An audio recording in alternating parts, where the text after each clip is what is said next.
This is Speaking of Shakespeare, conversations about things Shakespearean. I'm Thomas Dabbs, recording from Aoyama Gakuin University in central Tokyo. This conversation is with Professor Bryan Reynolds of the University of California, Irvine. Though not specifically about things Shakespearean, this conversation will follow Shakespeare-influenced plays and acting and performance and theory that Professor Reynolds has been involved with throughout his career. This series is funded with institutional support from Aoyama Gakuin University and also from a generous grant from the JSPS. Hi, Bryan. It's been a while since I've seen you, and it's good to see you again. Thanks so much, Tom. It's really great to see you. Yeah, it's been a long time. How did we let 7 years go by without you coming to Japan? I don't know. I'm really looking forward to coming back. I'd love to actually do some skiing in Japan. You guys are famous for your snow, and I'd like to get over there and check it out for myself. I want to say it's really an honor to be interviewed on your program here. So thanks so much for that. Well, I want to do a shout out before we get into your work. I wanted to do a shout out to our friends at the Shakespeare Society of Japan. And that's where I met you at the meeting through Amy Hamana. And I think at that time you were doing a visiting professorship at Scuba University. I was. Yeah. And so kind of under the sponsorship of Amy, I believe. And the JSPS. And the JSPS, that's right, which is a sponsor of this program. And so let's get all of that out there because these are our friends who have made all of this possible. What I want to do is at least have a segment here on your life and background, which is a bit atypical. You are New York City born and reared, if I'm right, I think. I grew up in Scarsdale. Scarsdale of the famous Diet. Yeah, like the Diet. Yeah.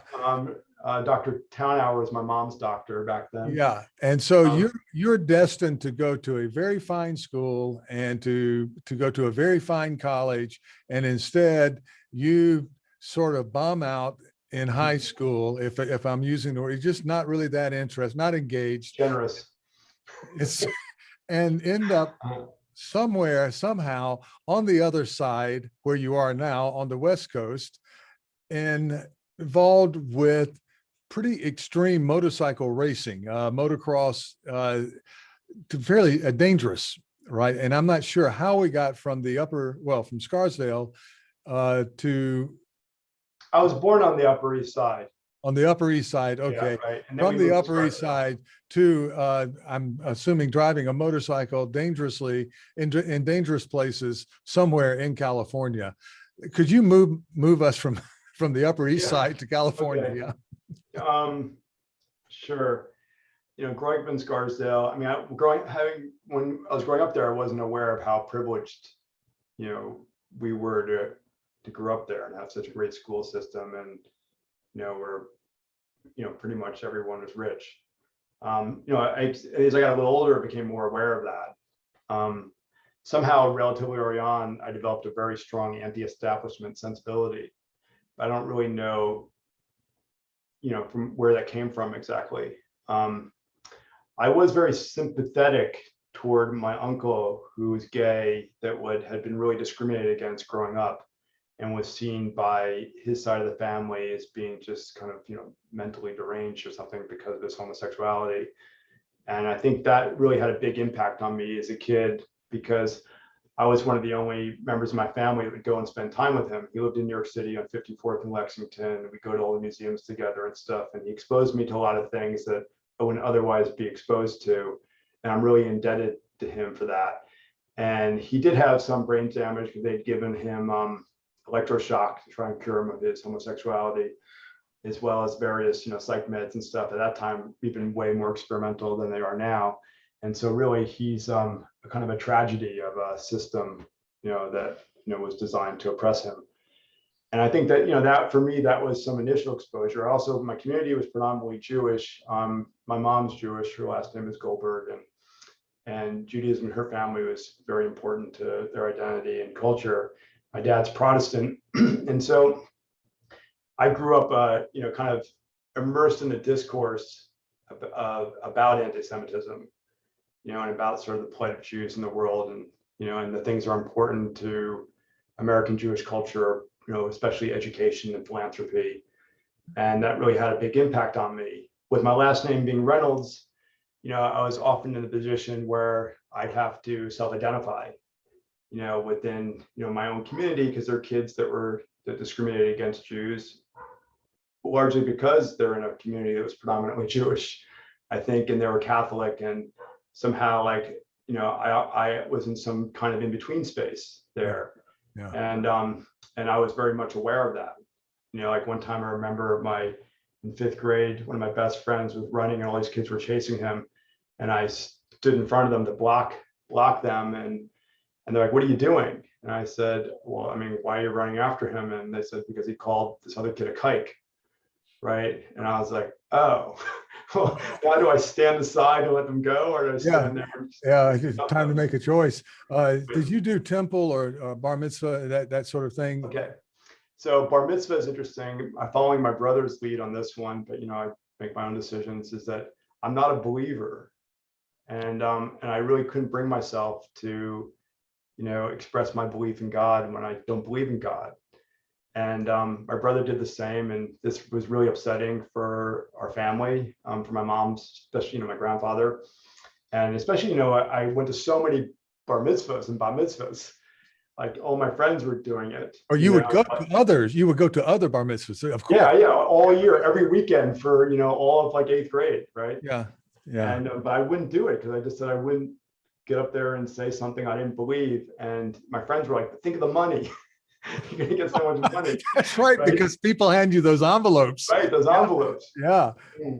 But that wasn't enough incentive for me. So and then in high school, I just wasn't I graduated high school with 1.4 average. So I was a pretty bad student. During 9th grade, I just skateboarded and rode BMX and rode my motorcycle. I started racing when I was in, I guess in 8th grade, and had a pretty serious injury to, for not my first one, but a really bad one where I kind of just literally just destroyed my right foot, smashed into a rock. And so the whole foot had to be reconstructed. And that was in the summer going from 8th grade into 9th grade. So you began, there was activity in your area, like was it within? Oh yeah. Yes. Motocross is national. It's international. Yeah, I started with motorcycles when I was 9 years old. 9 years old. Yeah, I got my first mini bike. Then I built a track in the woods near my house, which was famously called the Track. And people came from all over. So each morning, instead of going to school, I'd leave my house and I'd just go to the track, right? And I'd wait for my parents to leave to go to work. They're both corporate folks, and they'd go into the city. And then I'd just go home and, be at home or be down at the track. And that's pretty much how I spent all of 9th grade. And then the school, politely requested that I leave. So I went to a Catholic school for a year called Archbishop Stepanek High School in 10th grade in White Plains. Alan Alda actually went there too, not at the same time. Because I had a lot of friends from New Rochelle that were into motocross and stuff, and they were, the town next to Scarsdale, and they were going to Stepanek. So I thought, why not go hang out with my friends? But at the end of that year, Stepanek asked me to leave. Because I just couldn't really bring myself to go to class, and I kind of had eternal jug, which is called Justice Under God, where every day you have to sit in a room after school. Yeah. And I essentially just kind of lost interest in sticking around for that. Yeah. And I think they hit me a little too many times. They hit you. The teachers would hit you, and the vice principal would hit you, and a lot of hitting going on there. Yeah. So then I went back to Scarsdale to be in a special program called CORE, which is for people that just really, weren't that motivated. And actually really worked for me. It was great. But I spent my time I was really into the philosophy of Bruce Lee. I really embraced his idea of water, of becoming water, kind of becoming's water. Yeah. Being really, among the most powerful forces in the universe. because its fluidity and its ability to erode and all the things that water does. And I just really dug, sort of Bruce Lee's version of Zen Buddhism and Jeet Kune Do. And so I got really kind of more into the establishment along those lines. And I was also, I like to party a lot, and I was into a lot of really into psychedelic music and culture, and played on the ultimate Frisbee team and raced motorcycles and skied. For me, it was all about skiing and motocross. How did you get to California? Yeah, so I was going to tell you that. I don't want to spend too much time in my life. I feel a little self-conscious. I just want to know, did you take a plane? Did you walk?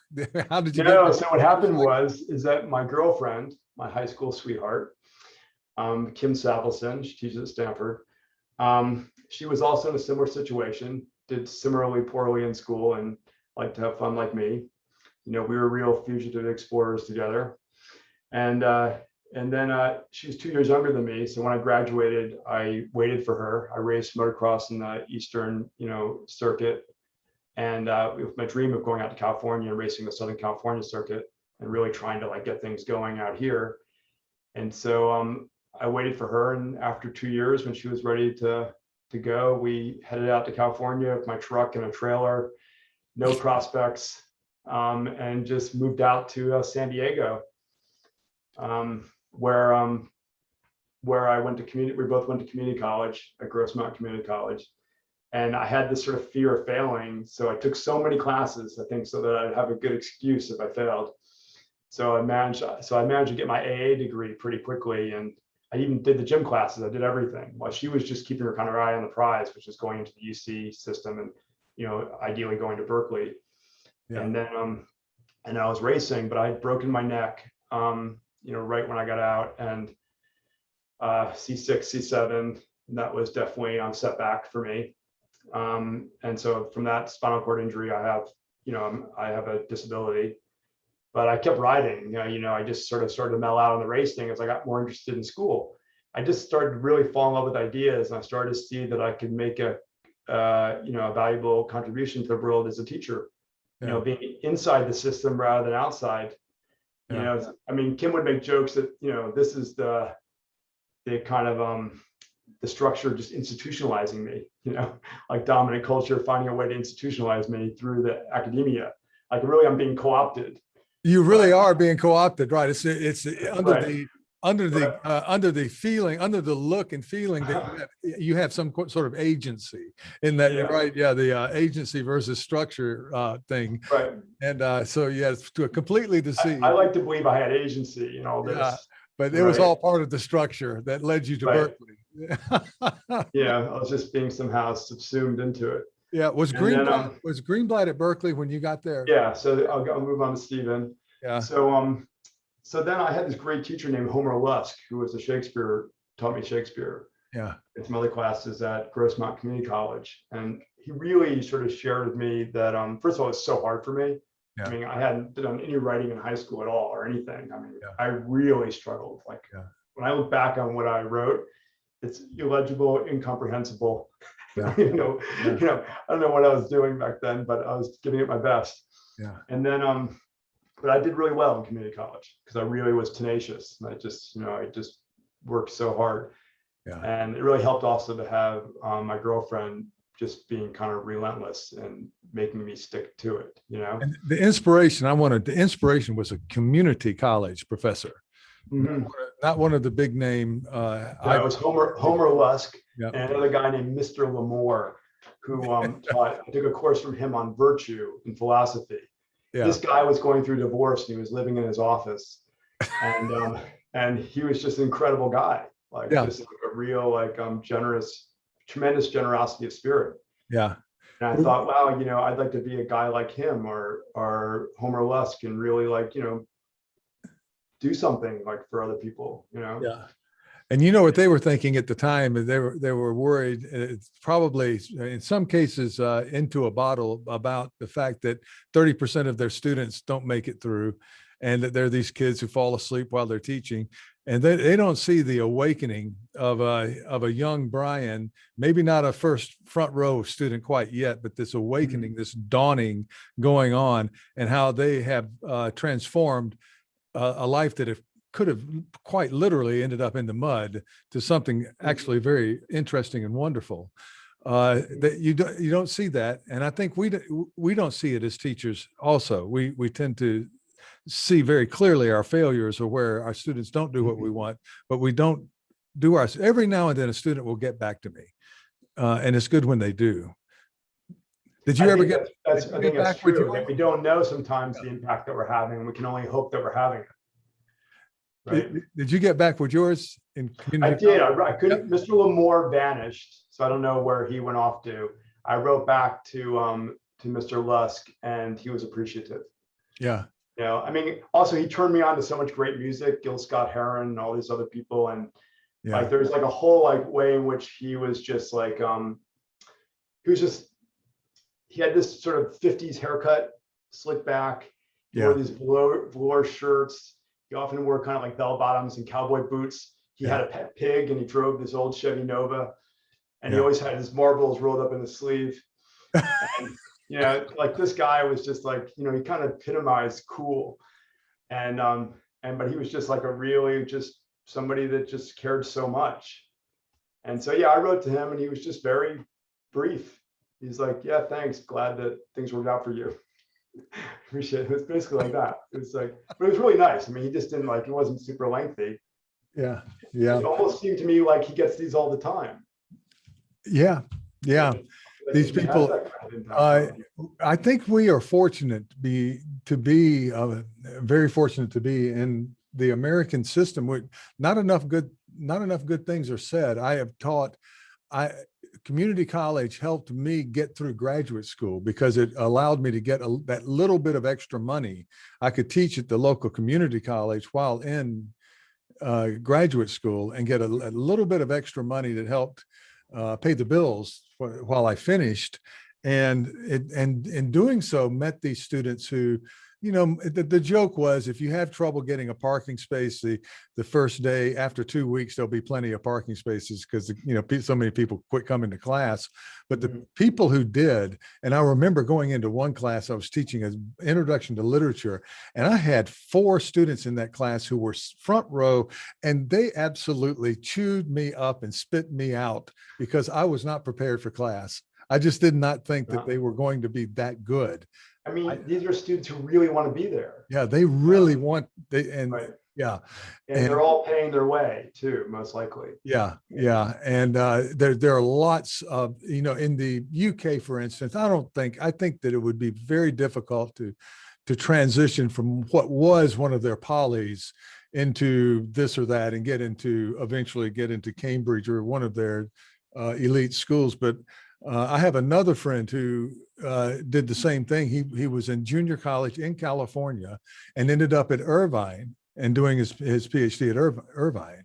Well, the California system is amazing in that you can go to community college here, and then the UC system, providing you have a GPA at a certain level, guarantees you, transferability.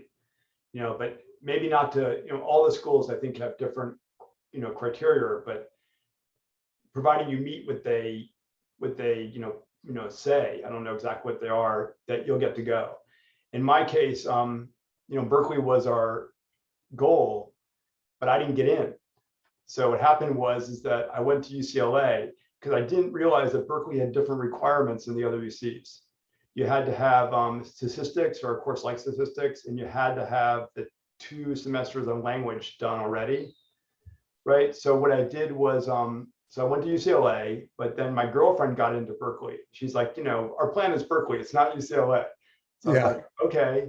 So I was like, what do I do? She goes, well, drop out of UCLA, go back to community college, right? And reapply as a community college transfer again.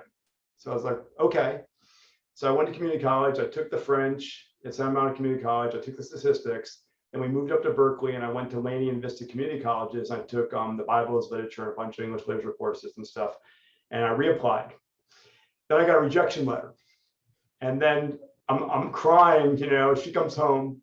We have this incredible house we're living in right by People's Park, right on Hogas Avenue. We have a great community of friends. We're just loving it there. We're big time deadheads too. And we're loving our culture, our scene. And she comes in, I'm in tears. She's like, what's up? And I was like, I'm gonna have to go back to UCLA.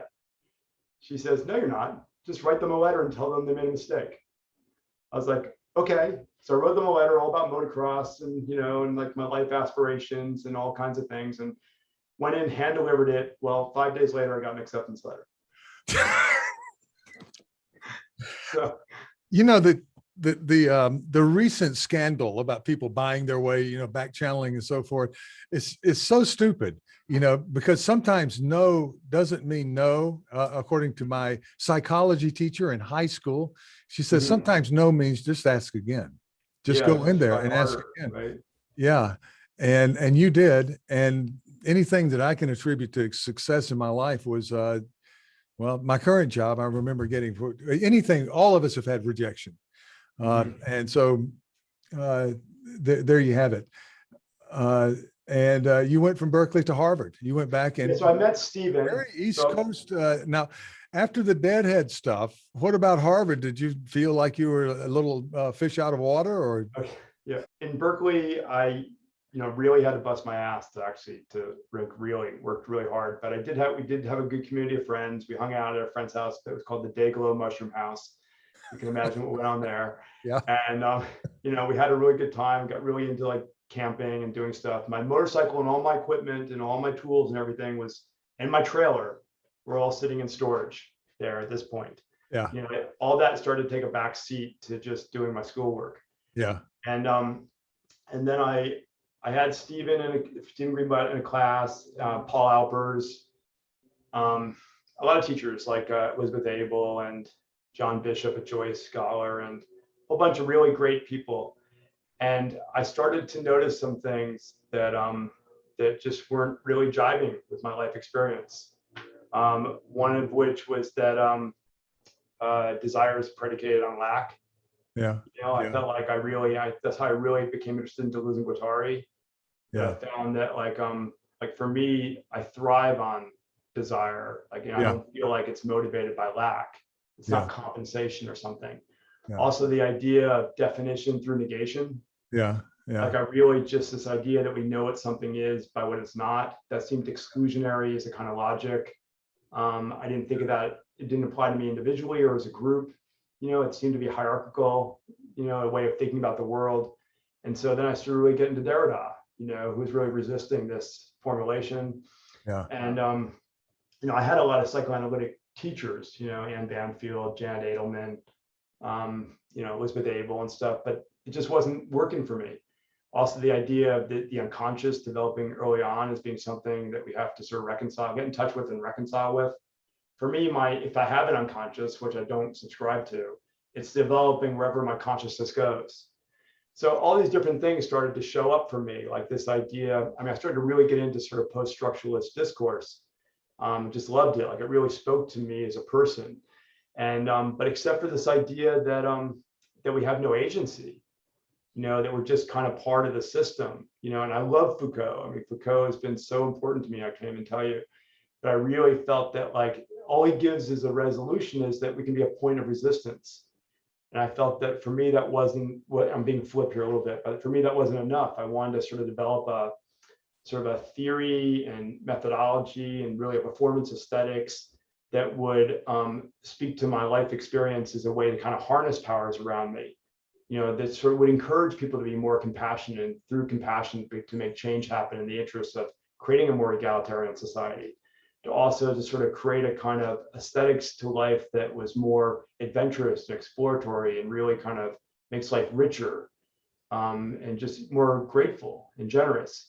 And so that's where transversal poetics came out of. Is for me, it was a response to, first I was just so enamored with the different critical methodologies and approaches. I thought they were like the coolest things. But then once I encountered the subversion containment paradigm, or the entrapment model, of, on the one hand, historicism and then cultural materialism. And Alan Sinfield was a teacher of mine who was a visiting professor there at the time. Mm-hmm.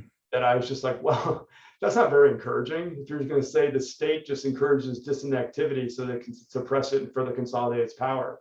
Yeah. I said, no, we need to sort of, kind of conceptualize things differently and formulate differently. So what I wanted to do was come up with a way to do that and address all those ones I mentioned to you, right? The desires life formulation, the idea of the unconscious, the sort of evacuation of agency within the subject. Yeah. The idea of the self is something with which we need to get in touch, like as if there's a singular self. Yeah. Yeah. Like I really feel like my experience is that myself is a process, it's processual. I feel like while there might be something about me that I'd recognize in me at 10 years old, if I called myself on the phone and talked to me, or if I saw myself on the street, Yeah. I feel for the most part, I've been changing my whole life. And so subjectivity for me is really sort of transversal to the subject. Yeah. And that, there's ways in which we're subjectified, but the process by which we sort of become and come to be, and then the occasional moments when we sort of expand transversally, then allows our subjective territory to grow and to encompass more and more and more, so that we live a life kind of yes and, as opposed to no but. Yeah. And we can keep sort of expanding and becoming more. Yeah. So why Shakespeare? Shakespeare for me is interesting, is that when I had Homer-esque, I was like, wow, this is really, really hard. I couldn't believe how hard it was. I was like, what language is this guy writing in? So I really liked the challenge. First it was the challenge. Like, it seemed like so many cool ideas there and stuff that I really wanted to just try to figure it out. And so I really got into Shakespeare for like the purest reasons, that Shakespeare somehow was speaking to me in ways unbeknownst to me, right? Like something was just lighting up for me. So it started there.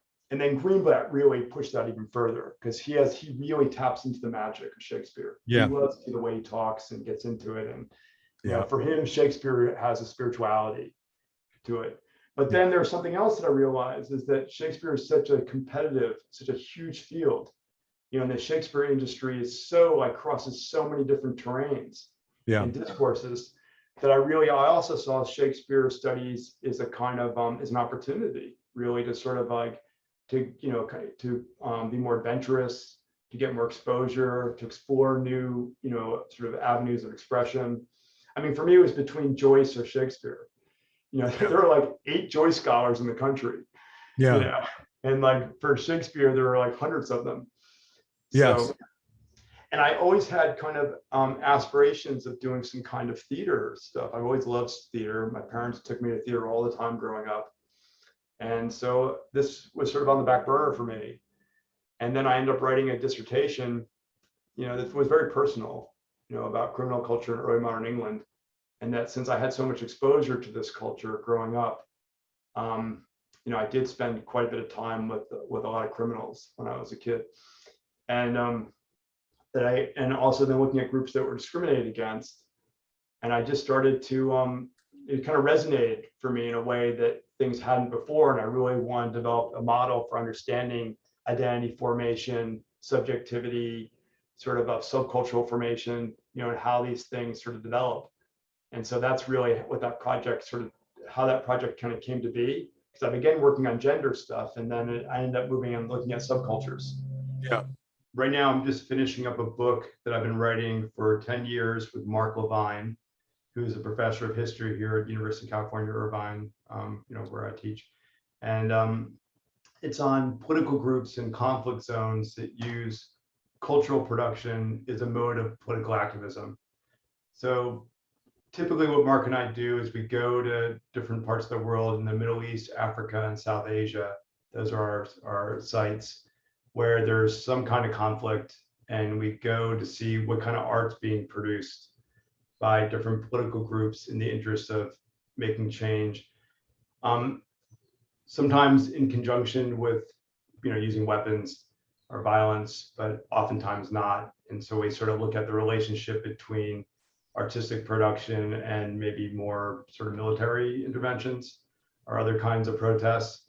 And as part of this project, we've been doing collaborations with different institutions, artistic communities at our various locations, so that we're working on the ground with them, doing immersive ethnographic research that's collaborative, and creative together, and is a way sort of to really get to know the people in the different locations, to develop projects so that we can get them attention outside for grants and funding, and also so that we can network them with people in similar circumstances in other parts of the world. For instance, in the Niger Delta, in around Port Harcourt in Nigeria. We've been working with Chokoko. It's a media shed that they created there in order to give young people the opportunity to create music and get more exposure. And much of the work's produced in response to the devastation that the oil industry has caused that region. I mean, literally the people there are, walking around in puddles of oil. Their land has been completely destroyed. And so we're also working with people in Turkana in northern Kenya, who are also now contending with total oil and sort of the extraction of oil in their region and sort of them being pushed off their lands. And so what we've done is we put the people in Nigeria in contact with the people in Kenya so that they could tell them what to expect and better prepare themselves for, for the oil company takeover. And this has been really helpful, and also to raise money for them and also get them legal, support pro bono. And so these are the kinds of projects that Mark and I have been working on. Most recently, I just got back from Cairo, Egypt 2 weeks ago, where I produced a new play that I wrote called No Erasure with my friend Jesus Lopez. And we worked with Dara Arts. So Transversal Theater Company is a company that I work with and co-founded in 2003, and we're officially based in Amsterdam, in the Netherlands. And we typically do projects, at least 1 or 2 a year, one of which is kind of a project in collaboration with a theater company or other artistic institution, and one of mine and Mark's research sites, as well as doing a more conventional, and not really conventional, but conventionally presented theater project, either in Europe or in the United States.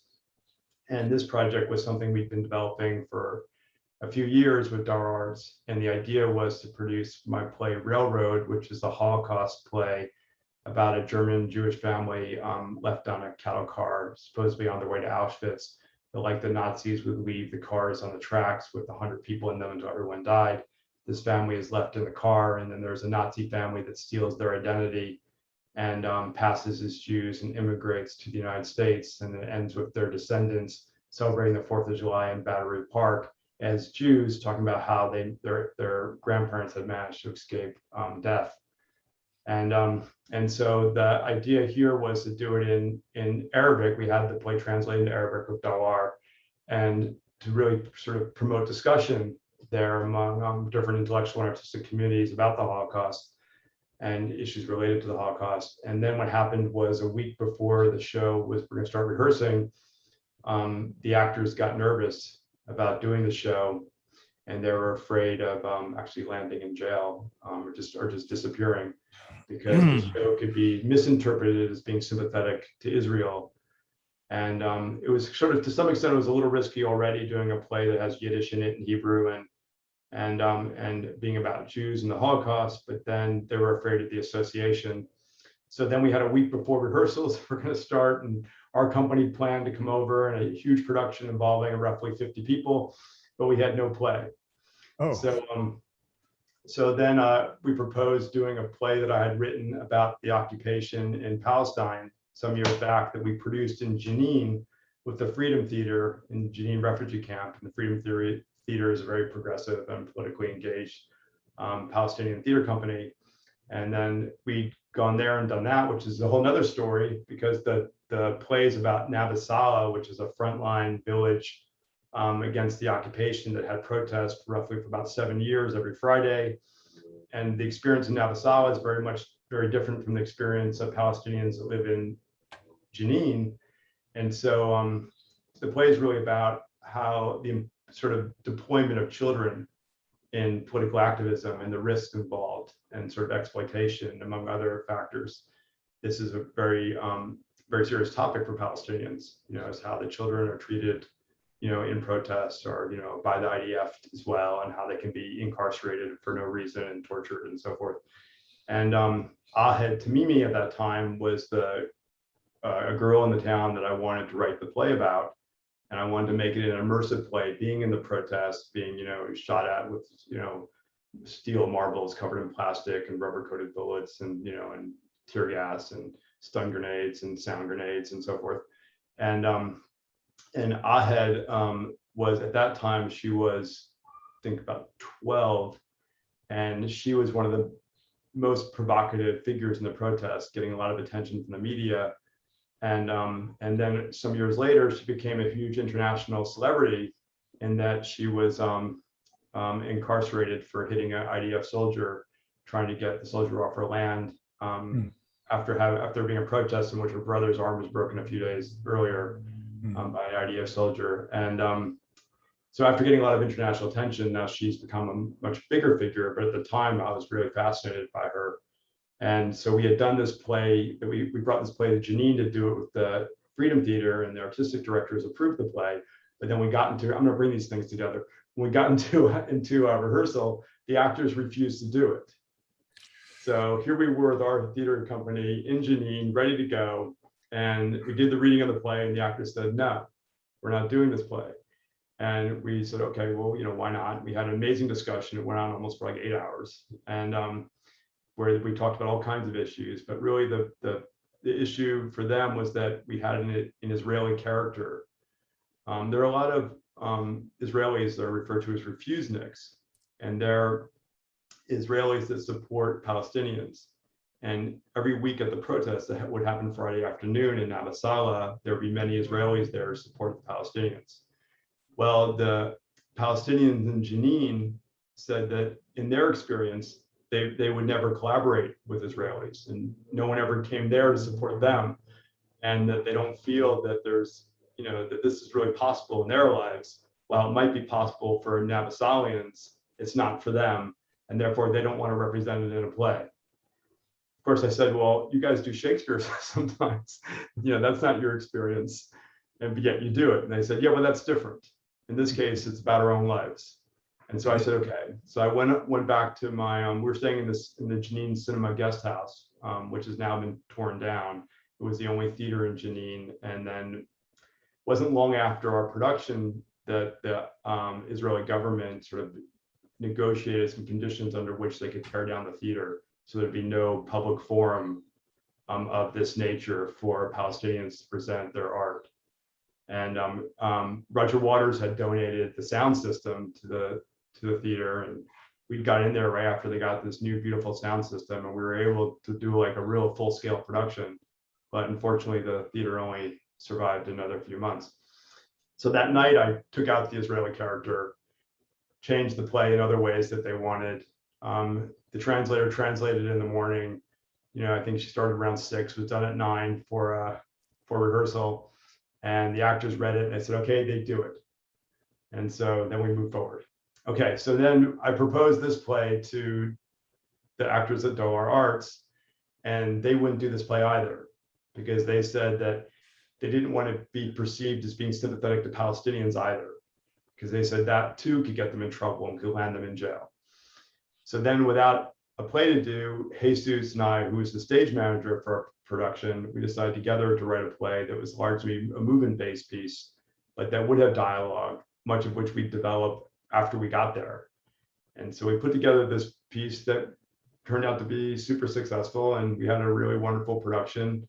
And it was really very much post-dramatic in that there's no dialogue really between any characters. It's sort of presentational and poetic, and it's intermedial in that we involved a lot of different design elements together with equal value. And we created, a piece that we were all really excited about in the end. And then it was called No Erasure, means it's about censorship. It's about people's inability to express themselves, under certain constraints, either self-imposed because of guilt, shame, and anxiety that they've experienced, or trauma and so forth, or because of governmental institutions that work to oppress them in various ways. And so what we did is we had a performance where everything's kind of simultaneously articulated and disarticulated at the same time. So movement and choreography that gets stumped in the movement, where things stop and get stalled, where actors try to speak but we bleep them out, or they become aphagic, or word salad and so forth. And it ended up to kind of a William Burroughsian kind of cut up. And in the end, I was really happy with it. And so what then Mark and I will do, like with Nabasala in our book, is that we write about the project, the impact, the whole experience from a kind of immersive ethnographic perspective, but a collaborative, from a position as collaborators with the artists with whom we're studying. And so in this case, I haven't written on this yet because we just finished, but we'll talk about the whole experience in the process, and then the impact that it had, how it was received by the audience, and sort of that kind of thing. Yeah. So this drama that you're talking about, the production of this drama, when exactly was that? Was that a pre-pandemic or very recently? Oh, we just got back. You just got back, and yeah, the show went up on April 10th. Okay, and so we are in May of 2001. So this is the drama of Immediacy, because we are right now in the middle of a lot of CNN footage of things that are going on now in Israel and if you're talking about the project Natasala and the Jenin refugee camp, in Jenin, we did that back in 2015. That was 2015. It was over a year project, 2014-15. The project No Erasure we just did this last month. Yeah, I saw some footage. What I want to do is try to anchor this. I want to return to the Middle East, but I want to try to anchor this in your career, because you started out, you graduated Harvard, you were into post-structural theory, and we'll talk a little more about your background. You were also a motocross, is that correct? Yeah. But before you got into the heavy cognition, but you might argue, I think you would argue that motocross is heavy cognition too. You got to have your wits about you all the time. And I see these two seemingly contradictory strains running toward in your life that are actually together: immediacy and what we usually see as a kind of interface cognition type world that a lot of our colleagues may live in, who talk about semiotics and post-structuralism and so forth. But you came out, wrote on that. Your focus was on Shakespeare, and still is on Shakespeare. And you have related Shakespeare not only to post-structuralist theory, but to, I'm thinking of one example in Othello, the drama of immediacy, of the idea of the key word in your theory is transversal. And I'm gathering the movement from one state to another in terms of discourse, time, and space. And you have talked about that in several Shakespearean plays, and you have kind of gone from that into the actual theater as an actual actor, producer, playwright yourself. And right now we're catching you at a point of your career where you are doing the immediate. So you've kind of gone a little bit beyond Shakespeare, although I wanted our audience to know that all of this has a sort of foundational Shakespeare part. Yeah, that's no problem at all. I've just got an electronic desk here. We're rising. So I wanted to anchor this a bit in Shakespearean studies for the program, for the purposes of the program, and to show how this is now, how Shakespeare is sort of foundational to the sort of work that you're doing now with the drama of immediacy and what you're calling, the mediation, the medial elements of drama. How, what I'm assuming is through dramatic expression and performance, how certain conflicts, particularly in the Middle East, perhaps could be remedied. Would that be the ultimate goal, do you think? Let me just address a few things you said. Yeah. I'll start by just talking about my other main area of research. Yeah, let's do that. Maybe, I guess maybe the last 7 years. Yeah. Is I've been researching like sort of high risk action sports. Yeah. And I became interested in looking at that, having done action sports my whole life. Motorcycle motocross primarily, I tried to make it as a professional motocross racer, had a lot of injuries, including a serious spinal cord injury, which makes it so that I can't type. I write by voice with voice recognition software. But I'm not going to go down a whole litany of injuries and stuff, but lots of broken bones, about 14 or 15 or so, and traction and all kinds, everything you can think of. So that'd been a big part of my life before it became an academic or a student. And I continued with that. And it was only about about 10 years ago, I'm trying to do this really quickly. About 10 years ago, I was getting my kids into skiing, and I've always been a big mountain freestyle skier since I was a kid, but I've taken many years off from doing anything really, just because I was pursuing my academic career, doing other stuff, and trying to avoid injury. And then I was teaching my kids how to ski, and my father-in-law came with us, and I got sort of one chance to go off and ski by myself. And then he came trailing after me, and I was going down this run that had a lot of, sort of medium-sized sort of jumps and stuff, and a lot of things that I could hit, and it'd been a while. And anyway, he fell and broke his neck. Ooh. And sort of trailing after me, and he, had to be helicoptered to the hospital, and he was sort of temporarily quadriplegic. And then they did a series of operations. Then he became, functional in every way except for one arm, and some other issues, and had a plate put in his neck and stuff. And it was at that time that I kind of started thinking about injury and coming back from injury, and all the injuries that I'd come back from, and how vulnerable we are in this context, and how, like, what level of performance we achieve is action sports people in terms of proprioceptive awareness, the flow state, the coordination, the brain, how you connect everything up, the kind of universalizing that you have to achieve, how people progress, how visualization plays into it. And I started thinking about people in conflict zones and how they, sort of deal with their everyday circumstances with regard to trauma, duress, the constraints, all the kinds of things that people have to be aware of, or even navigating like traffic in some countries in which I work is just incredible. Like, how do you even cross the street is amazing, like in Cairo. So I got this idea then that I wanted to start looking at the subcultures around certain action sports in terms of codification, branding, aesthetics, progression, ideology, the philosophy, all these things, and how they might connect up to performance in typical performance studies ways, or in ethnographic research, and just see what kind of questions they might sort of put into play. And really about play. This is really about play, right? About indeterminacy and interstitial play, and how we can change things. But this is at a different level than thinking about it, cognitively.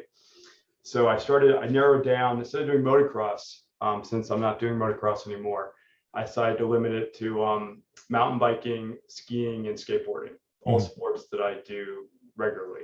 In my house here, we have 2 skateboard half pipes. We have one outside and we have one inside. And we have mountain bike trails. We have 70 miles of trails right outside the door here. So I'm always out riding, and I try to get at least maybe 30 days of skiing in each year since I started getting back into it back when that happened.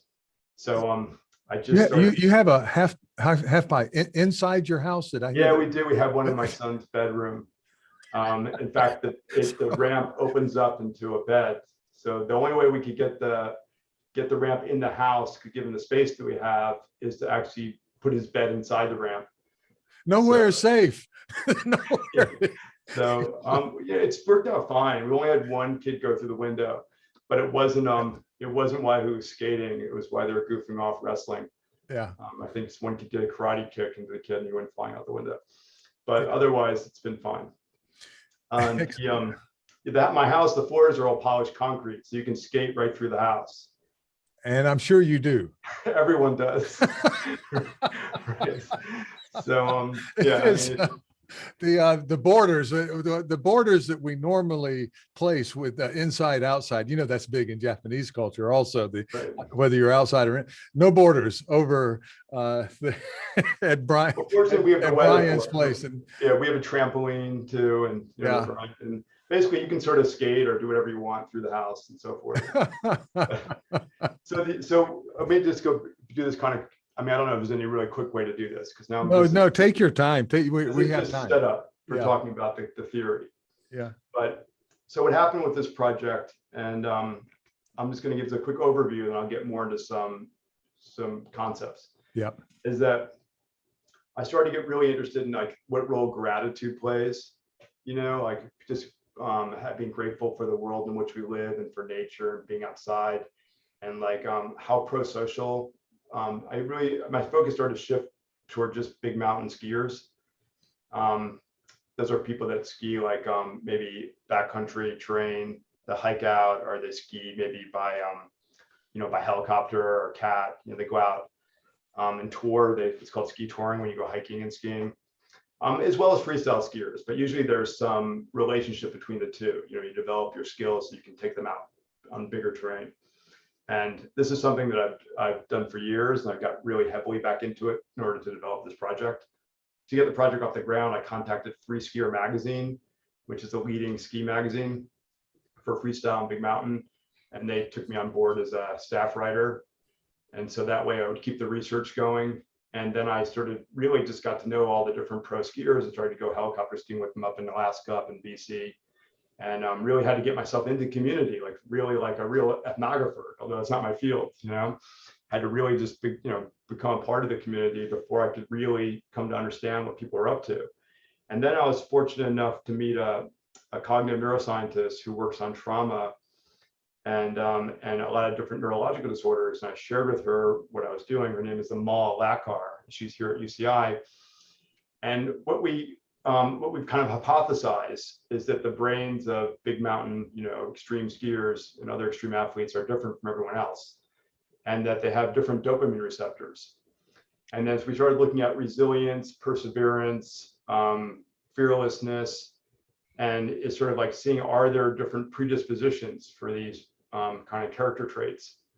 And we're starting to see that there are. So what we did is we set up a lab here on campus with mice. And so we've been doing all these work with mice, trying to set up similar kinds of environments and experiments with them to see like to what extent they'll take, like ones that have these receptors will take risks while others won't, how calculated they are. Also, what we found is that people that tend to be higher risk taking, but also more resilient and persevering, are also more pro-social, and that they have more fidelity to their friends. They won't just go away. Like the mouse won't leave the mouse that's with to seek a new mouse if it has these receptors, while a mouse that doesn't just goes to the new mouse. Does leave the ones with the receptors is leave no mouse behind. Exactly. It's leave no mouse behind. Yeah. This is really fascinating. This is making me think about Hamlet a bit, because I was just teaching this last week in terms of Hamlet being so hard on himself for being lily-livered and lacking courage, that soliloquy. And he does this a couple of times where he just despises himself, of course, the self-loathing and his lack of courage and his inability to act. Yet he's absolutely on the ghost. Against the warnings of his friends, his friend Horatio tries to hold him back. Marcellus tries to hold him back, and he insists he's going to follow that ghost, which arguably is the most courageous thing to do. I mean, yes. these people are trained warriors, right? They're not trained in talking to ghosts or in. I think that it's interesting. What that type of work you're doing is interesting, and also there might be several levels of courage. Right, that you can you can find some people who are perfectly willing to jump out of or jump off the side of a mountain and throw up a parachute with their hand, right? Or other people who would never do that. Are you seeing anything like that? Well, let me just sort of let me kind of get into sort of the kind of nuts and bolts of transversal theory and transversal poetics. Yeah, I'd like to use a few different examples to illustrate this, and one of which can be Hamlet. Yeah. And so let's just take for a moment that I'll put this idea out there, and then I'll bring it to the skiers, and then I'll just talk about sort of transversality in everyday life. Okay. So Hamlet is exposed to what seems like a ghost, right? What the ghost is not yet to be determined. But there's a figure that seems otherworldly, has a supernatural quality to it. So it's unfamiliar. What Hamlet tries to do, like we all try to do, is turn the unfamiliar into something familiar. We relate that thing, let's say, to our experience with like things in the past. This is the same thing we do with words. When someone's speaking, we relate the words to other times we've encountered those words in the past, and then retroactively recontextualize them in the interest of making sense of them.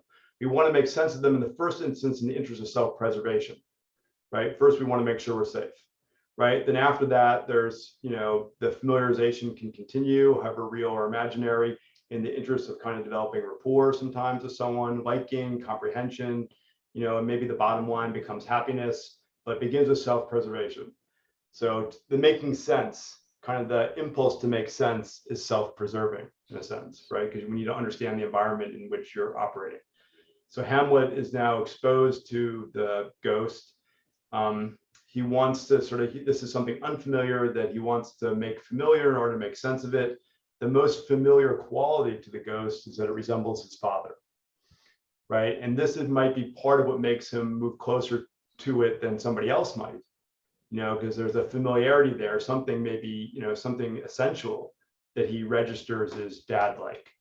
So that might be part of you, because you could say on the one hand, it's really courageous, but on the other hand, this might be the thing that becomes the entree for him to move further, go deeper. Mm-hmm. So let's just say you're walking down the street and somebody's walking towards you. Let's say it's at night. And so when you see that person coming, you're the only people on the street, depending on where you are. There's a lot of variables.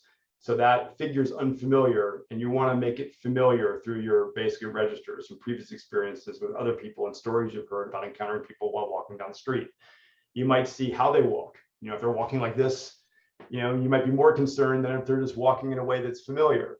If they're walking on your side of the street and not moving or coming directly towards you or crossing the street to come towards you, that might be of greater concern.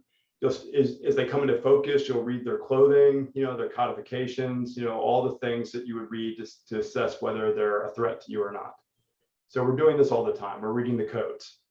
Okay, so now let me just take this idea of reading codes for a moment and bring it over to big mountain skiing.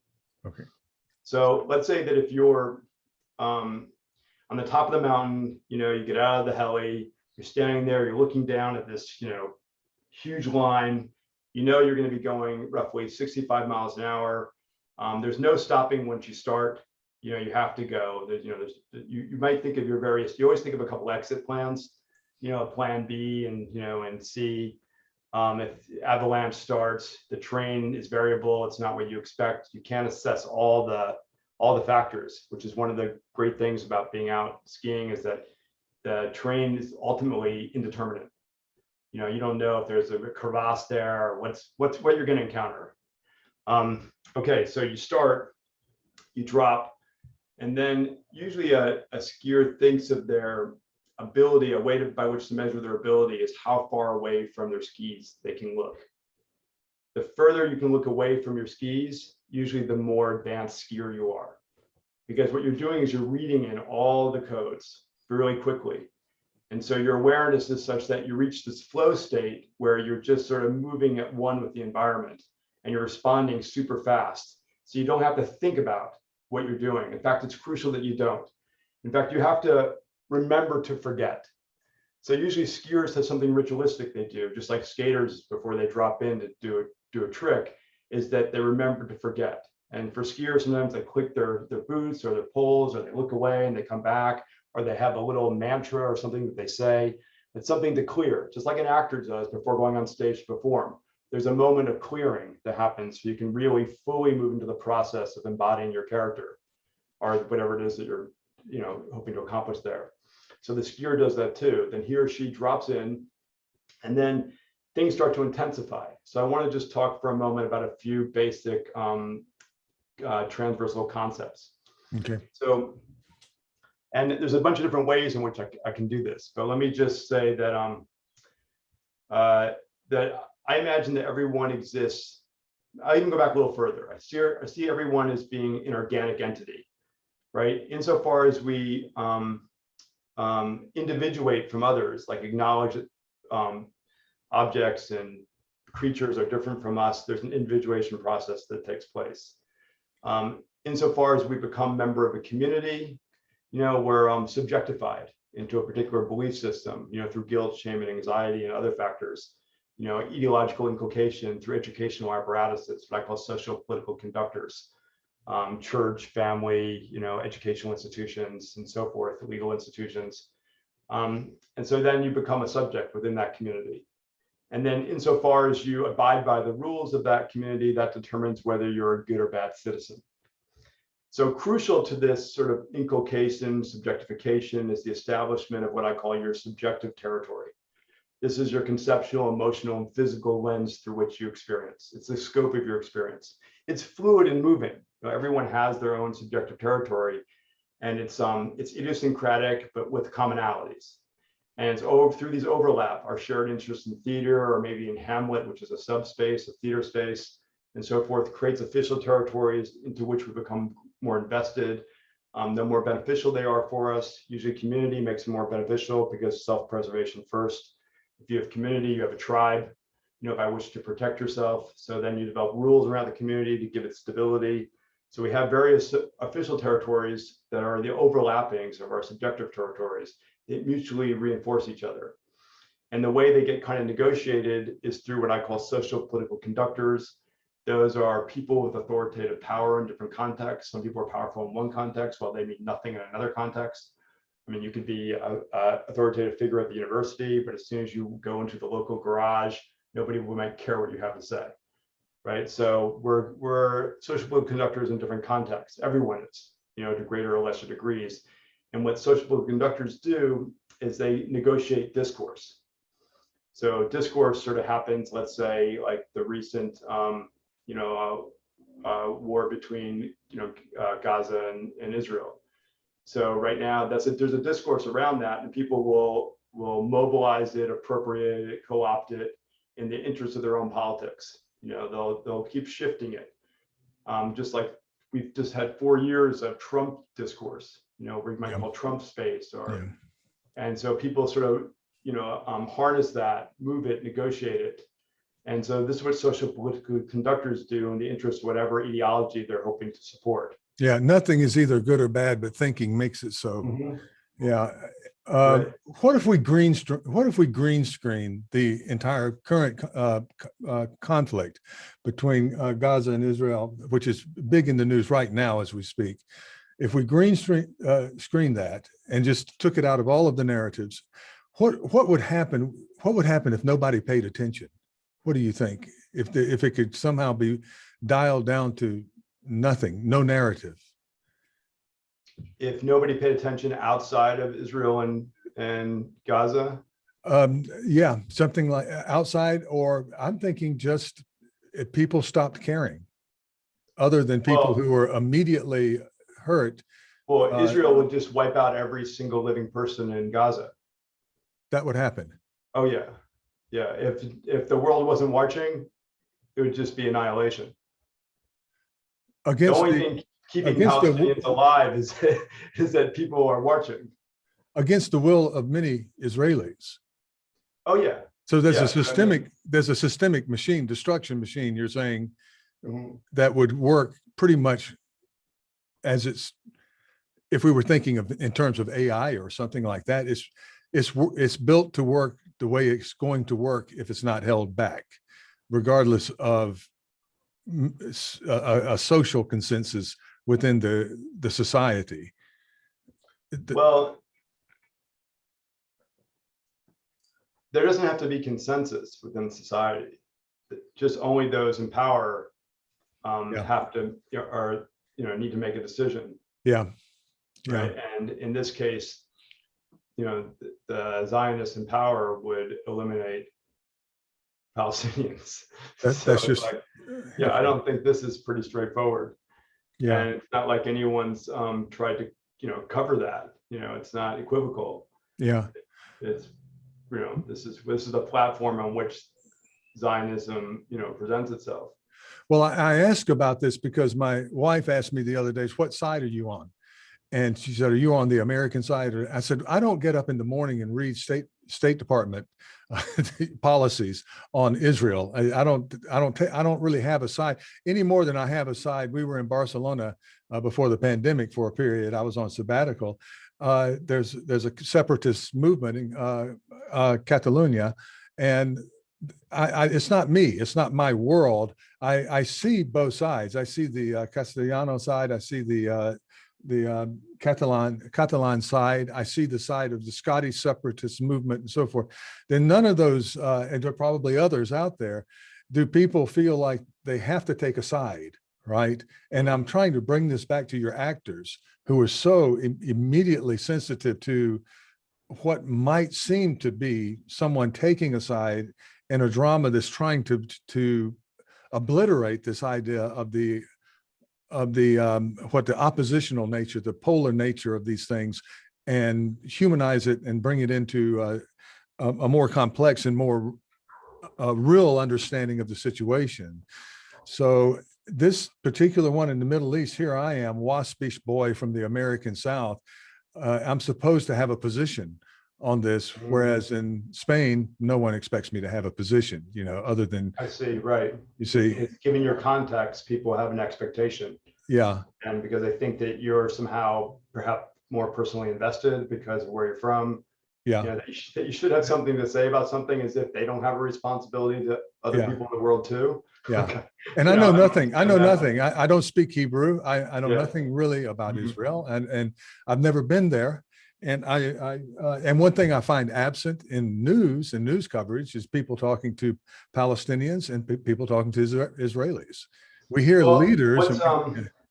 What's I think really sort of crucial, in transversal terms to what you're saying, is that is process and what I refer to as becomings and comings to be. So if I go back to what I was talking about with subjective territory, like you occupy your subjective territory, it's fluid. I occupy a subjective territory also. In the interest of sharing ideas with you, I undergo a becomings Tom, right? I'm becomings you. If I'm driving my car into an intersection, I'm undergoing a becomings all the variables I imagined, of significance within the intersection. I filter out the noise and I focus on what's most important. Maybe this bicycler coming a little too fast, this person in the car that looks like they're texting, what's happening. I tried to take into consideration all the variables. So kind of becomings the environment is a way by which to best negotiate it, right? And ultimately to navigate it. So when we're trying to share ideas, we're doing a becomings each other. This happens while I'm walking down the street in Cairo. I'm trying to understand to the best of my ability, the countless people around me in cars and vehicles and things, in the interest of self-preservation. Then when I get to the rehearsal space, and we're talking about ideas, I'm trying to become the actors, to try to understand each of them individually and collectively to see how it is what I'm sharing relates to their own personal life experiences. But at the same time, what's happening is what I call comings to be. So I'm willfully moving in your direction, right? It's becomings Tom to share what it is I'm trying to share with you.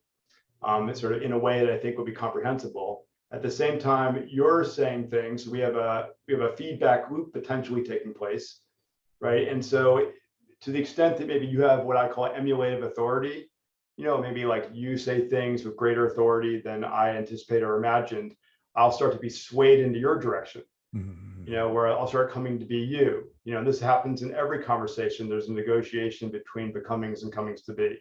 For me, what I call goings is when it's non-volitional. Like becomings begins, it's volitional. Comings to be too can be volitional. Like let's say that I want to become a member of the Southern California surf community. So I'll start surfing. Most importantly, you got to surf. But I'll walk and talk like a surfer, I hang out with surfers, I'll speak the sort of slang of surfers.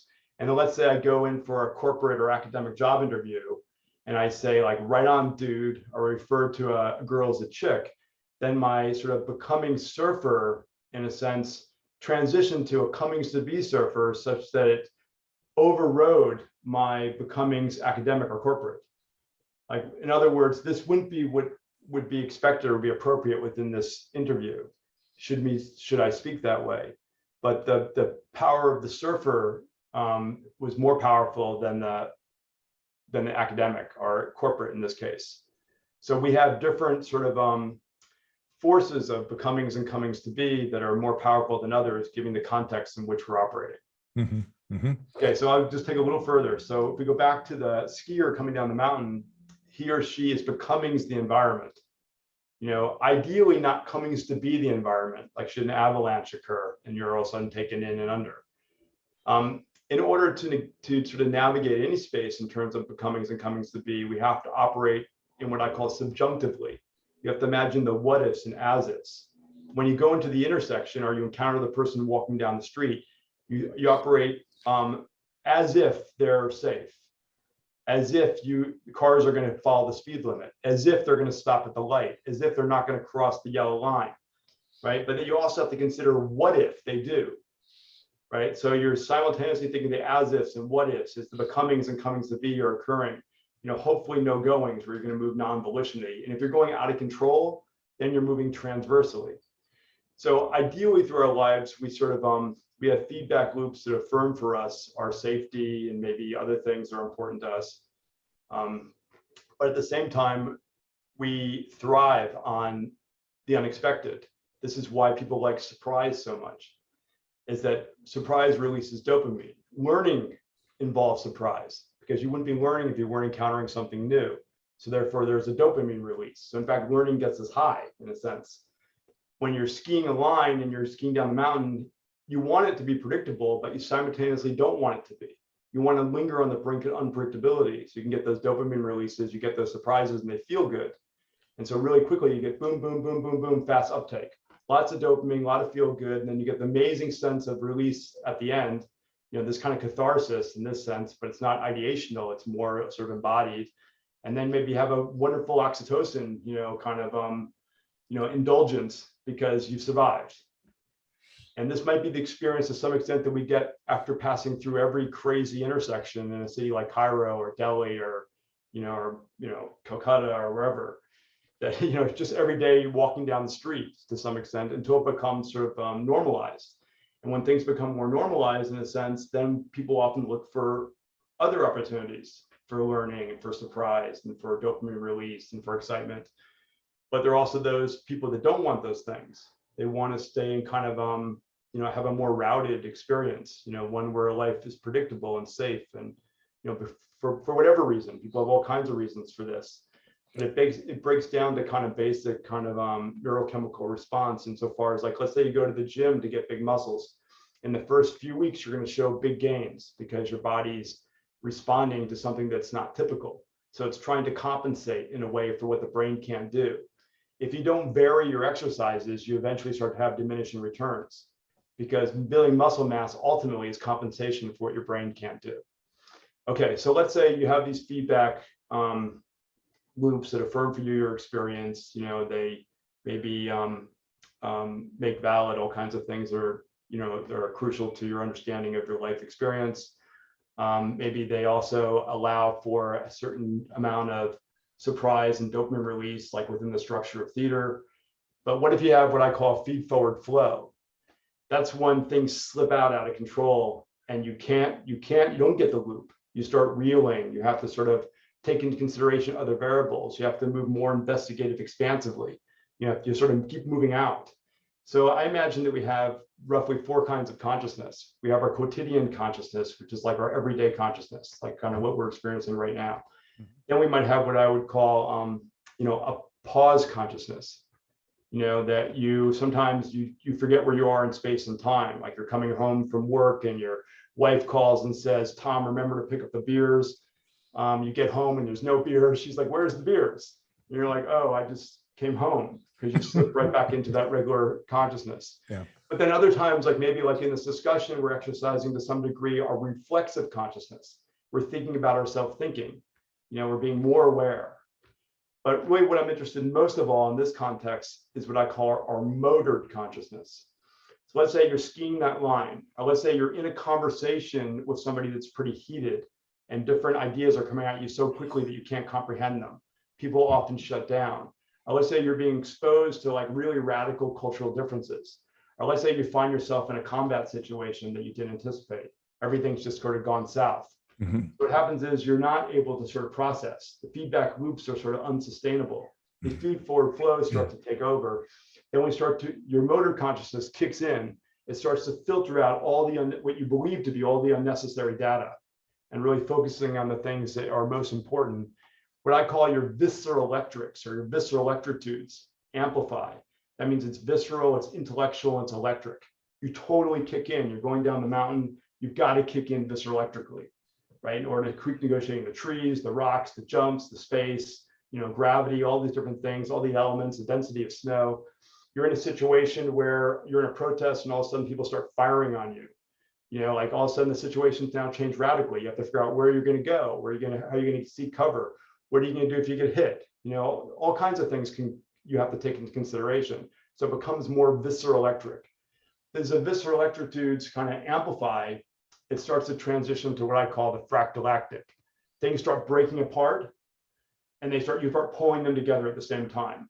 This could happen when you're having a spiritual experience, where you feel a kind of dissipation or oneness or universalizing, through meditation or through a mantra or something. You start coming apart, but you also start pulling it together. So it's both fractalizing and galactic. It's fractal and galactic, pulling itself together. And of course, a point I make in one of my performance pieces, if it feels really good, well, then it's fractalicious.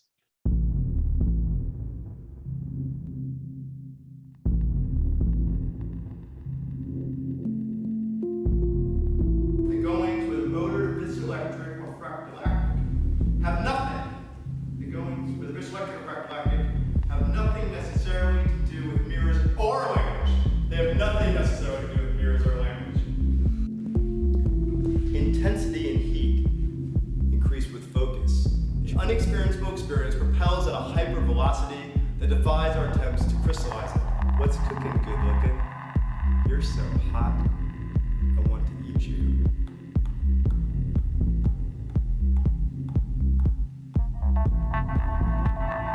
The potential tickle relishes in the anticipation, the pre-tickled tickle, the virtual tickle that sometimes lingers on no tickle when tickle transitions into touch. Plain old touch. No one wants to be plain.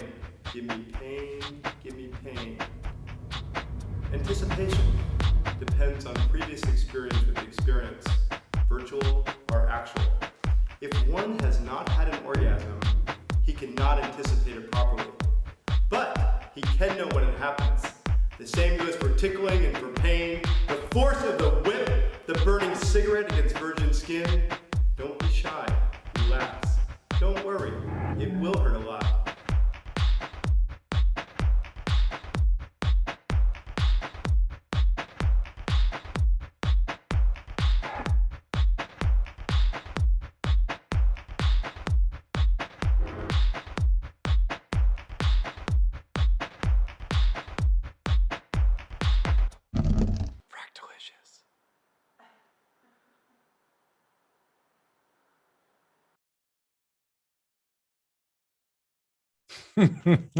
Well, okay, so I am now trying to, you're talking about the four areas of consciousness within life. What do you, what are, say, some of your goals, or what would you like to do in terms of how the actual stage interacts with this theater that you've set up in the quotidian world? I think that you're kind of saying that basically day-to-day life can be sort of a theater. So how would a stage play that you're writing, how would that interact with the other things that are going in, or wish to interact with the other things that are going on in, let's just call it for now, the real world, as opposed to the stage world? Well, I think that like any performance or motive expression that kind of resonates powerfully, and that's, of course, you hope that it will, with any audience, that it kind of takes on what Derrida refers to as supplementarity. It becomes something that fills into a structure. It's ephemeral. It'll be there for a little while, but it becomes what I call an articulatory space. Articulation means the coming together of disparate things. So these things come together, like Shakespeare is my space for Shakespeare. The space it's an articulatory space where discourses sort of interact, where they get appropriated and sort of they get mobilized, and then they dissipate and move on. And other things are pulled into it, like Trump space, or now the Gaza-Israel war space. These things come and they go, and they often overlap and they relate to each other. So we have an articulatory space. So at the time that you're putting on a theater production, that becomes an articulatory space for those people involved and exposed to it. This is it's more microcosmic, but that articulatory space is informed by other discourses outside. People are going to come to an experience and relate whatever is going on in their own life to whatever it is that they're seeing. And inevitably everyone's coming, like Roland Barthes says, the death of the author is the birth of the reader. Well, I think in this case, the performance itself it puts out data to which people respond, but they're going to create what they want to create, or not necessarily what they want to create. They're going to create something reactively in relation to it. Yeah. So Well, I'm thinking about the Shakespearean period. Shakespeare avoided the theater, apparently, avoided prison, apparently. And a lot of his contemporaries did not. Several of his contemporaries famously were thrown into prison because of an interpretation of what they had done. Now, I want to move this up to what you're doing and go back in our conversation to these actors who really did not want to perform, because I'm assuming what the play was attempting to express would be misread, the space or whatever. All of that would be misread, maybe by a bunch of people playing checkers rather than chess, and that they would actually go from a dramatic situation to a situation where their lives might be in danger because of misinterpretation. Yeah. Right. I'm glad you brought that back. Yeah. When I talked about how any given work is going to be within a dynamic with the audience, I think that as a theater maker, you know, in this context, you have a responsibility to your actors and to everyone involved to sort of kind of calculate, like really calculate, you know, the risk, just the way you know, a high-level skier calculates all the variables and comes up with an exit plan and so forth. And usually, if they feel adrenaline, they don't do it. You know, or if anything suggests you don't do it, you don't do it, right? You just follow your intuition, because you may not know why you think you shouldn't do it, but you're reading codes that you may not be able to understand yourself. I think in this case, the actors were they were reading codes actually familiar to them, is that, you know, I think since the new government's been in power, roughly, you know, 40,000 people have disappeared. So, and they don't want to be among them. And so what we tried to do in this case was create, I think we're a little bit ambitious with the Holocaust play with Railroad, you know, because we were being a little potentially too provocative. But the artistic directors of this theater have a lot of chutzpah, and they thought we could really do something interesting and get a really good debate going over some very serious issues. The actors put the brakes on and said, but we're the ones who are probably going to be hauled off to jail, and so we're not going to do it. So with the new production, a little bit too immediate for us. Too immediate, right? But it was, the new production was an example of what I call theater of immediacy, and that it became urgent and emergent under the circumstances. And the idea was to make the play kind of amorphous enough that it would be difficult for censors to say what the play was directly about.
Yes, and you're asking these actors to jump down the mountain, to mediate that space themselves. They have to have, number one, we have to, of course, relate the courage that it requires to stand on a stage in front of people.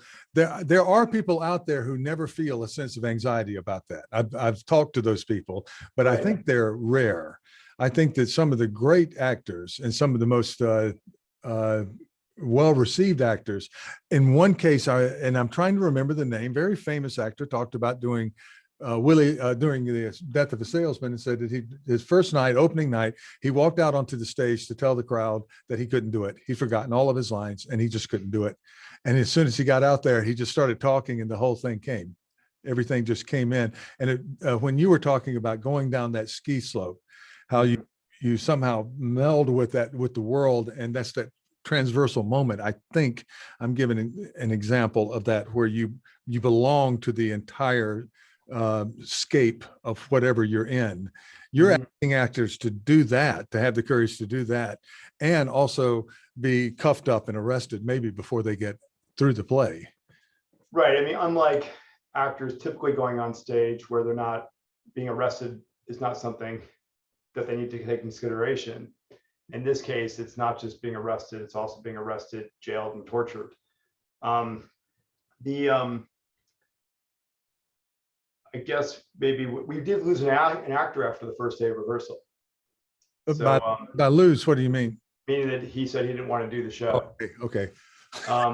Which it wasn't really exactly clear as to why that he decided not to do it, but I think he was concerned about how the play was going to be interpreted, because he expressed some concern, and then afterwards he said, I'm not feeling totally comfortable with the production, and I'm just, I think it's better for me if I don't do it, which is, we totally respected that, and and just adapted.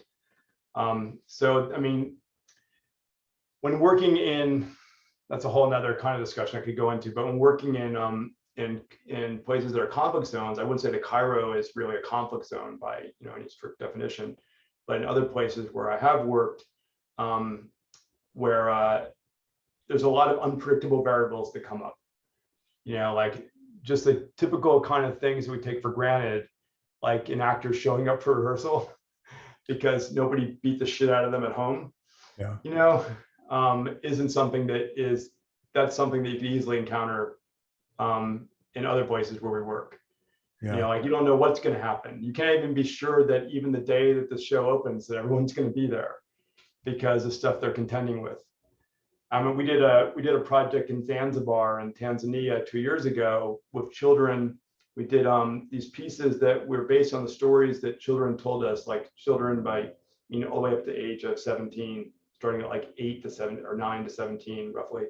And they told us stories about corruption and abuse within their communities. And the idea was to create theater works, and we created 6 of them, where they could tell the community what had happened to them. So we listened to their stories. We made 2 trips to Zanzibar, over a year period, collected their stories. Then I wrote plays based on the stories, in collaboration with them. And then we went and we produced them where they performed for their communities and sort of told stories about what had happened to them. Sometimes they were kind of mashups, as a way to get the ideas out there that they couldn't share with the members of their community, not even their parents, by other means. This became and the interesting thing is they'd never done theater before. This is the first time any of the kids had done theater. They're familiar with television, but they had never seen theater or made theater before. And since we left there in 2019, now doing sort of some theater work has become a regular part of their educational program with the Zanzibar Learning for Life Foundation, with whom we collaborated. Interestingly, also give you another example, is like last year I went to Kabul, Afghanistan, to go to this work with this organization called the Miraculous Love Kids. And what they are is they're a group, a really like phenomenal, just extraordinary institution run by one person named Lanny Cardola, who was a sort of former American rock and roller. He was a member of the band called the Vanilla Fudge. Remember them? That's going a while back. He's played with a number of other bands, worked in the studio work with Guns N' Roses and the Beach Boys and all kinds of groups. And he was working in in Pakistan with Junoon, which is a major Pakistani rock band. And they were recording in the studio flooded. And so he just thought, what am I going to do now? Because here I am. We can't do any work because we've got a destroyed studio. So he decided to go to Kabul and find the girl in the Life magazine photo that was a survivor after a Taliban bombing that had killed several members of her family, including her parents and sister and stuff. And then he went there, found her remaining family members, and decided that he really wanted to do something to help them. So he came back to the US and he raised $10,000, came back there to buy them a home and stuff and, give them support. But then when he got there, he realized there's so many kids whose parents had been killed by the Taliban. particularly girls who really have no prospects. They're very likely going to be sex trafficked and abused in other ways and married off, and their lives look really grim. So he decided that he would set up a guitar school for girls called the Miraculous Love Kids. And that, I mean, at great risk, literally what Lanny did was approach girls in parks throughout selling stuff. Say with a translator, say that, would you be interested in a school where you learn English? His idea was to teach them English and other life skills. And then he would pay their families, whoever's taking care of them, to let them go to the school. And then he'd get a number of moms to come and be there every day, you know, and sort of like help out and supervise. I mean, he had this whole idea in his mind that he was going to do this. And then he had to find a space to do this in Kabul. And I have to tell you, it's pretty gnarly there. And to find a space to work in, especially as a Westerner, is like, it's no easy task. And then he sort of connected with Raven Ray Resources, which is a paramilitary group that provides security for, you know, for corporate people and anyone who needs it. And they said they provide security for him pro bono, and that they would every day go and pick up the girls in their Humvees. You know, they have these fortified vehicles, and they go around the city with their soldiers, pick up the girls so they'd be safe, bring them to his school so that he could teach them, and then take them home each day. And that Lanny would stay in their compound where I stayed, which is surrounded by blast walls with airlock, with tarps, no drone attacks, with usually 20 soldiers on duty all the time. With throughout the whole complex, they have these steel doors that lock at 6 points. They have a whole K9 division. They have, you know, CCTV everywhere. You know, they have a safe space, safe room. I mean, the place was just amazing. And so they helped Mark and I out while we were there. And so we went there with the idea is we'll make a music video with the girls to help promote them. So our plan was to get them into a recording studio. I mean, Brian Wilson from the Beach Boys had made a video with them, but he did it remotely. So we thought, you know, we'll go there and we'll create this. So we got there, and when we arrived, one of the main girls, most important ones, had to run away because her family was going to honor kill her, because she was going to make music videos. It was fine to take money from Lanny while she wasn't getting a lot of exposure, but as soon as she was getting exposure, then all of a sudden she shamed the family. So then she was hiding out, and then finally, I'll make a short, you know, story short. Eventually, Lanny brought her into the recording studio. The Raven Ray group protected her, although they did have an altercation with some of her family members, and one of the soldiers lost an eye, another one broke a wrist. But then there's some other folks that got hurt in that conflict.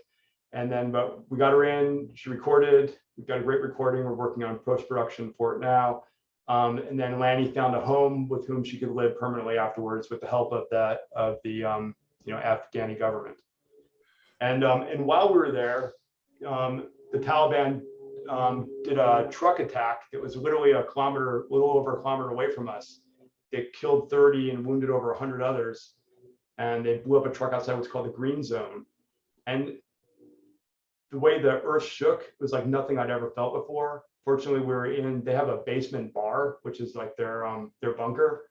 Yeah. Which happens to also be their bar underground. And so fortunately we were down there when it happened, but it was just, it was amazing, like how the whole city all of a sudden, like, you know, just chaos. And even when we left to the airport, you know, 2 days later, and an IED went off in the road about maybe a half mile up the street from us. Our driver didn't even flinch. He just went a different direction to the airport. You know, meanwhile, there's like a mushroom cloud in the road. And so he was so accustomed to. That's my point. All right, so that's so accustomed to it. That's his reality, his space. Right. Whereas we would flip out. This is everyday life in Kabul. It's bombings regularly.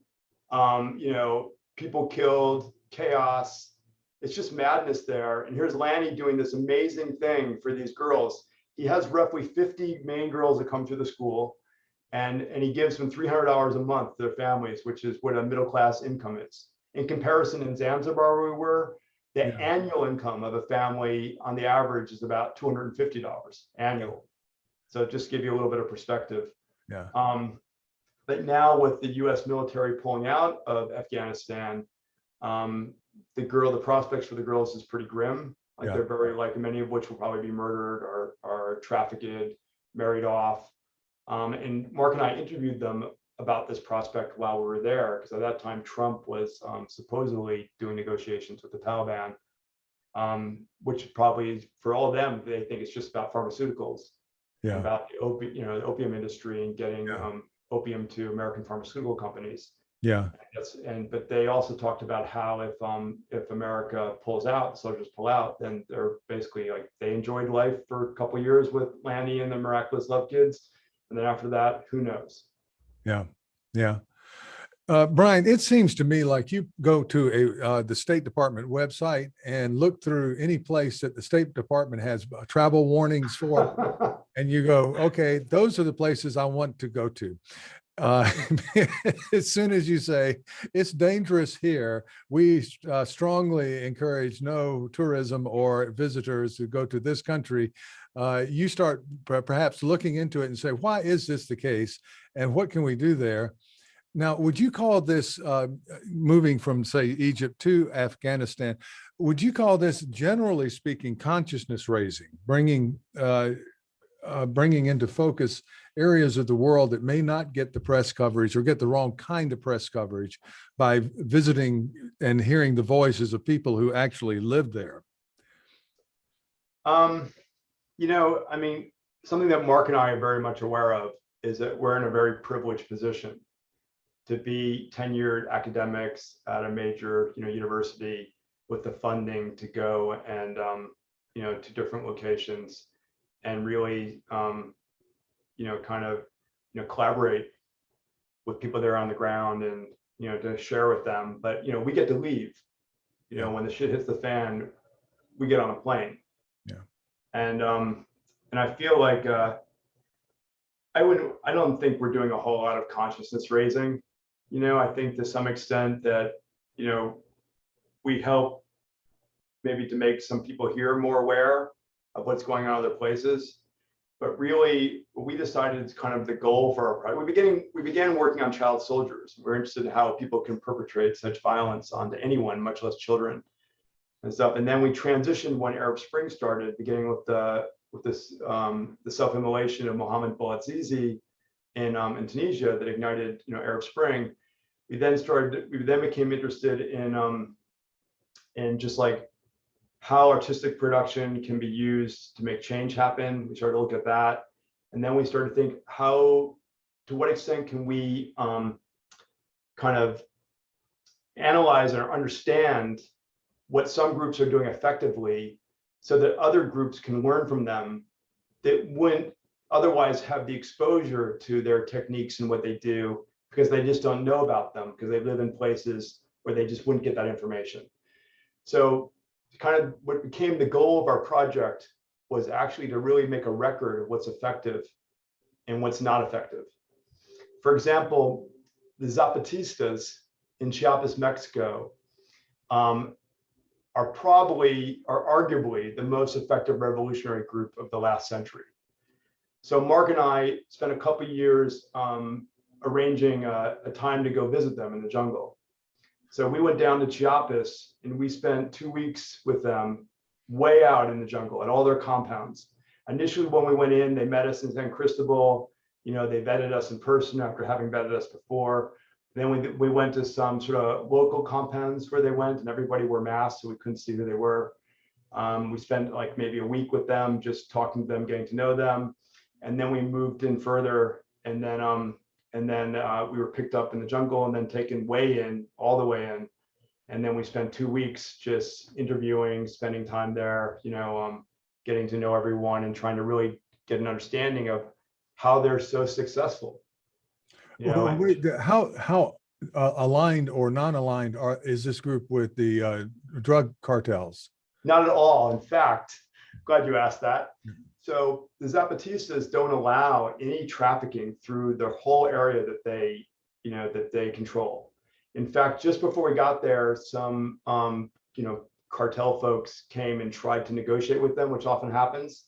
And so whether or not it was the Zapatistas themselves or there's another group that I don't want to mention right now that works with them, they cut the heads off 2 of the guys and put them on stakes and sent the other guy back. And they just said, this isn't happening here. The Zapatistas are sober too. There's no alcohol. their main products are coffee and chocolate, and they're entirely self-sustaining. I mean, members of their community go out, they train at universities, and they come back. They're a although when the revolution was launched, there were roughly 10,000 soldiers, men, women, and children carrying every, imaginable weapon, from like rifles to, forks. Yeah. But I mean, in the end, that revolution, I think the fatalities from that were very small, very small number, possibly, under 10 or 20. They managed to get the Mexican government to just submit, essentially, and give them autonomy. And they managed to maintain that autonomy through nonviolence, although they're always ready. They're ready if they need to be. Well, they were ready. Somebody was ready to cut off a couple of heads. Right. And send that But I won't say that was the Zapatistas themselves. Yeah. Right. So there's a lot of groups that are operative there. Yeah. And for instance, Israel has some paramilitary groups that are operative in the jungle in Chiapas. Oh yeah. Yeah. Where we were there, we had to actually avoid them. We had to change our route one time, because what they're doing is trying to provoke the Zapatistas and other groups so they can get some more that allow for justification of the Mexican army coming in and suppressing it. And since the Mexican army buys their weapons from Israel, who gets their weapons from us? There's a lot of sort of vested interest there. Yeah. And also because the Zapatistas, show solidarity with the Palestinians, maybe the Israeli paramilitary groups can, that gives them at least some kind of, quote unquote justification for what they're doing. But I don't know. Well, typically arms dealing, it all just comes down to money, and it's usually not about politics. why were the Zapatistas so secretive, and what are they doing that could be viewed as, are they in some ways, are they still revolutionaries? Do they still function as revolutionaries, I guess, is what I'm I asking. think they're really in some ways like the truest revolutionaries, in that they created a system that's unlike any other system. In each one of their communities, they rotate leadership every month. Right. And so they had this way of rotating, and they really almost like, they're definitely a democratic system. Maybe they, to some extent, they operate, true consensus is kind of an impossibility, but they probably approximate it more than, most groups that try. And they have this way of just sort of distributing power such that it's more egalitarian than anything else that I've seen. And they also, their educational system, despite the fact that they're in the jungle, is actually quite rigorous. It's really global. They teach all the members of their community about the whole world, to whatever extent they can. Their members of the community go out and get trained at universities, but then they actually come back. And so it's really not like anything else I've seen. So what's revolutionary about them is they really are living off the world grid. They are, even Marcos, who was their leader, he in a sense banished himself. It was to a kind of banishing mediation, so that there was no focus on him anymore as being the leader, because he wanted to sort of just distribute the idea of leadership, because the Zapatistas are really about community. They're not about one individual leader. Yeah. And when you're within the community, from what I can tell and from what I've learned, the distribution of power between men and women is quite equal. That's so interesting, because I'm very much a, I don't know what you would call one of the, not a super fan, but I have kept up through all the media, whether it's Winslow's novels or a newspaper report or the series Narcos, so forth, of the kind of history, very recent in my life history, of the drug wars that range from Colombia through Mexico in that area. But I have not really come across the Zapatistas in modern times, of course, famously in the initial revolution. So that's just extraordinarily interesting to me, how they function and how they manage to not become co-opted when no one else seems to be able to avoid it by certain interest in the either drug cartels or intelligence services, various intelligence. I think they're there's so much fidelity within that community. They don't allow anybody to divide them. I mean, money is not going to entice them. Yeah. It's just like, that's not enough for them. It's so far beyond that. You know, their symbol is the snail, right? That the revolution happens at the pace of the snail. Yeah. And everything is about patience.